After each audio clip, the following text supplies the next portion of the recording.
Mshukuru pia sana kwa maana hao ndio wameonyeshana kweli kuna kuzungumzana. Kwamba unaenda, mnakutana, kama kuna maswala hamkubaliani, mnarudi kwa meza, mwazungumziana, mwaelewana na inaingizwa.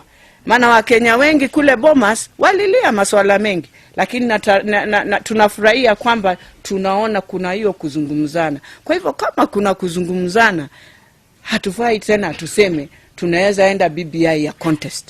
Maana kuna kuzungumzana. La mwisho ni kwamba tuitengeneze BBI iwe ya kusaidia Wakenya. Maswala ya 2022 tuyaweke kando kwanza. Kwa sababu tunajua 2022 hivyo ametuambia leader akifika yule anataka kusimama rais. Mimi nina kura yangu, wewe una kura yako, wewe unajua Kenya mahali imefikia. Maswala yale yanasumbua Kenya mwayajua. Na mimi upenda kusema wazi kwamba Kenya ya 2022 si tunataka kuona mabadiliko kabisa. Hatutaki mchezo.